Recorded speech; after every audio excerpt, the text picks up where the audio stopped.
and they're coming out to get me because for $5,000, you know, you pay the friends a few hundred for using the helicopter and you're still making good money. So I started running. And then the helicopter really started following me because there's this guy on the beach probably sprinting as fast as he can across the beach, and that's really something you want to check out. So I actually ran from this helicopter and then ran up and down all these streets and then got out of LA that day. So anyway, long story short, I was paranoid through a lot of this. So I decided to go with more extreme disguises, which was this. So I shaved the top of my head. I went with the mustache, and you can see I'm wearing the colored contacts, so I have blue eyes, and my eyes are brown in that. And this was my kind of businessman look, and I used this especially, I took one flight. I took 2 flights, but I flew one place, and I had to use my real ID because I didn't want to mess with using a fake ID, obviously, on airplanes post 9/11. So I went with this kind of businessman. I wore a tie, and at the airport, the only person who's going to look at my ID was going to be the TSA person.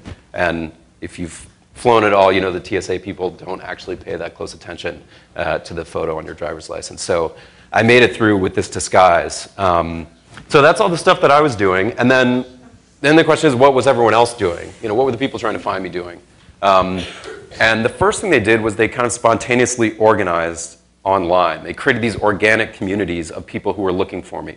So this is the Facebook page that they created, I think, on the first day. And after about 24 hours, there were 1,000 members of this Facebook group. And what they were trying to do was develop ways to coordinate, because you know, they had a problem in that even if they knew where I was, unless they wanted to lay out money to come find me, you know, if I wasn't close to them, it was going to be very difficult to find me because I could be anywhere in the country.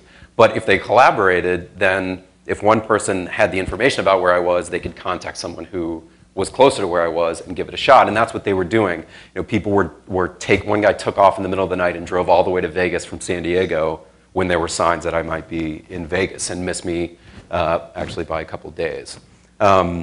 So then they also got on Twitter, and this was kind of the hub of where they were exchanging information back and forth, you know, whether it was things that were put out by Wired, things that were from my accounts, or things that they discovered online. So by the end of the day, on the first day, they're digging into everything they can find about me online.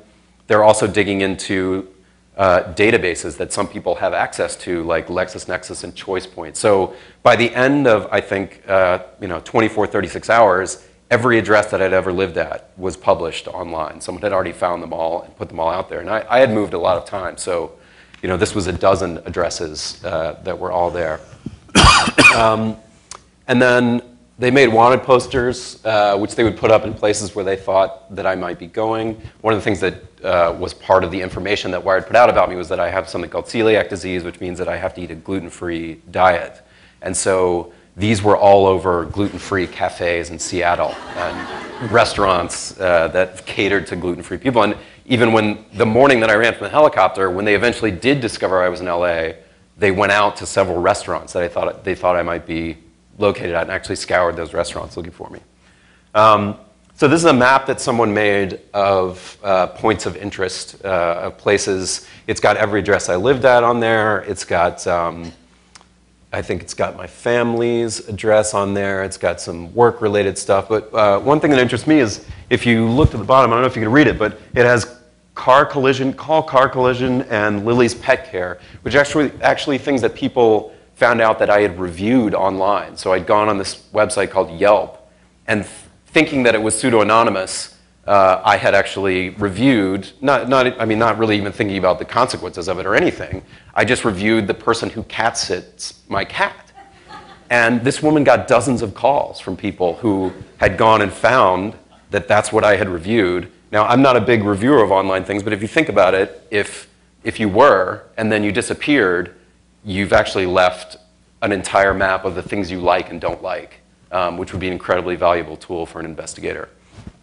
And then this is actually like a network diagram that someone made of both the IP addresses, which are at the very bottom, and again, this is very early on, and it's got credit card expenses on there.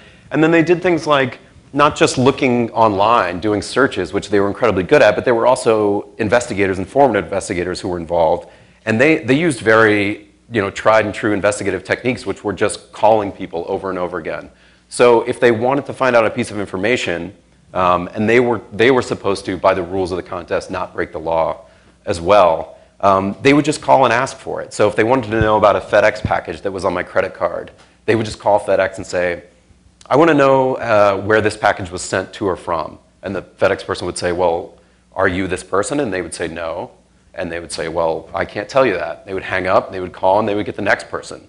And they would ask the same questions. But eventually they would find some person who answered the phone who would just give it to them, which is really perfectly legal. And they did the same thing with my IP address. As I mentioned, I had this office in Las Vegas. I had the computers in it.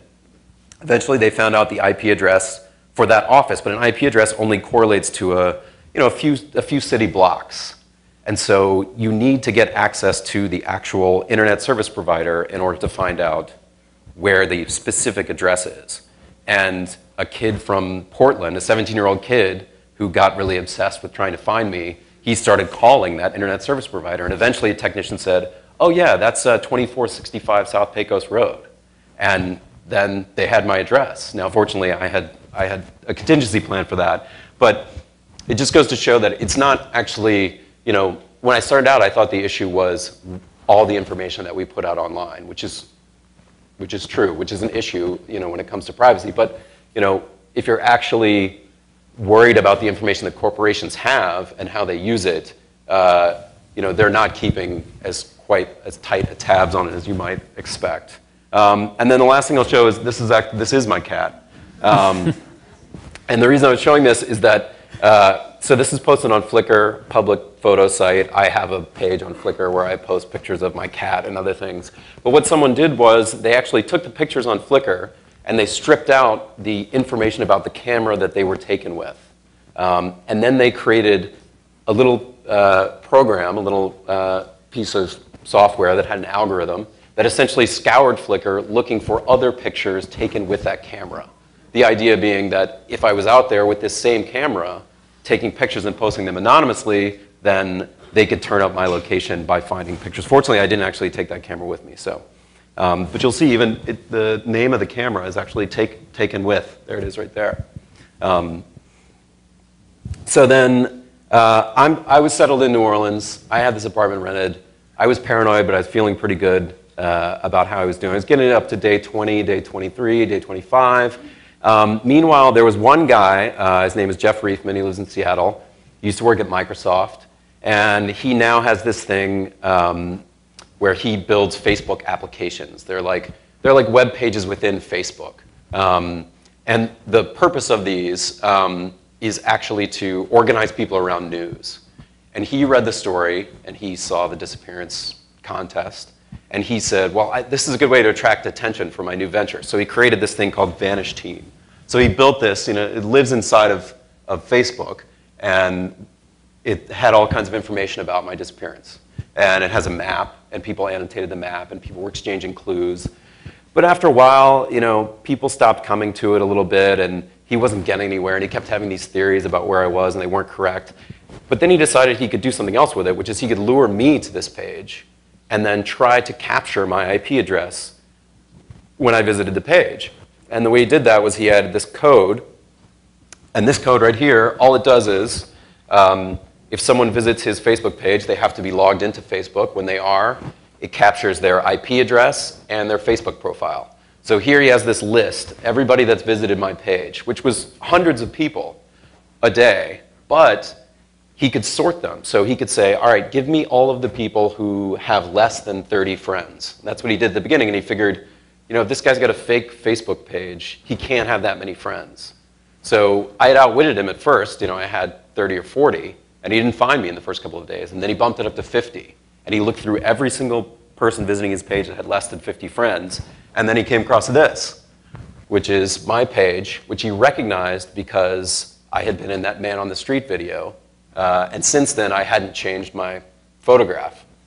So then he knows, this is me. He knows when I'm visiting his Facebook application. And then he knows my IP address because he has that piece of code that captures it, which I think technically at the time was against Facebook's terms of service for him to even do that. But he had an advantage, which is that I didn't actually know that he could do that. I didn't know that he could build something inside Facebook without their permission to capture IP addresses. So that, in combination with the fact that I was getting a little bit lazy after 25 days because the method that I'd set up to access the internet anonymously took forever. So it was incredibly slow. So I started paring down the number of websites I visited using my anonymous methods. So then I hit his page, he gets my IP address, he starts following me around, and then I'll sort of condense the end of the story, but he had a problem, which is that he had to find people on the ground to capture me, because I was in New Orleans, he was in Seattle, and he used this piece of information that had come out that I have celiac disease, that I eat a gluten-free diet, and he contacted the only gluten-free pizzeria in all of New Orleans. There's one. It's called Naked Pizza. And he knew that I would probably end up eating there, which was true, but they actually did it one better, which is that Naked Pizza got so into catching me that they gave my photo to all of their delivery people, all of their employees, and then they scoured the city looking for me. And so how did they know you like pizza? I think that came out too. I think that came out in an interview that that they did with a friend of mine that sort of pointed to my sort of low-grade eating habits. Oh, wait, no, I remember they actually, with an IP capture, realized that you had visited the site. Yeah, that's right. He also knew that I had visited the website. Right. Because once he contacted them, then they were also looking for my IP address. They made the comparison. So long story short, I think I'm New Orleans local. I think I'm all set. I've got 5 days to go, and I ride my bicycle up to a bookstore, and these guys are waiting outside. And they snap my photo, and they actually say, "Do you know some guy named Fluke?" Which is close enough to the code word that they've captured me. And actually, I think the funny thing about this photo is that I'm still wearing my fake wedding ring, which was part of my disguise. I don't know why that I deem that to be a proper disguise. But I don't know. Well, you'd also shaved your head. I had shaved my head. So that day, right before I rode over, actually, I had gone to my final disguise, which was shaving off the rest of my hair. And going bald, and then I was going to go to wigs after that, but I never got there. So that was basically it, you know. And people always ask me, did I prove one way or the other? You know, did it prove that it's impossible to disappear in America, or you know, do I think that someone could really do it? And you know, obviously, how hard it is to disappear is entirely a function of how hard people are looking for you. And there were a lot of smart people who were looking for me. But I think it did illustrate a couple of things, you know, one of which is about the information that you put out about yourself is actually the information that's the greatest, you know, threat, or you may not view it as a threat. But when it comes to privacy, most of the information that you would worry about is actually the information that you're revealing. And almost everything that people used was information that I had voluntarily put out about myself. The fact that corporations collect data about me is an issue, but when it comes to this actual real-world situation, that stuff wasn't the stuff that I had to worry about. The stuff I had to worry about was the stuff that I had put out.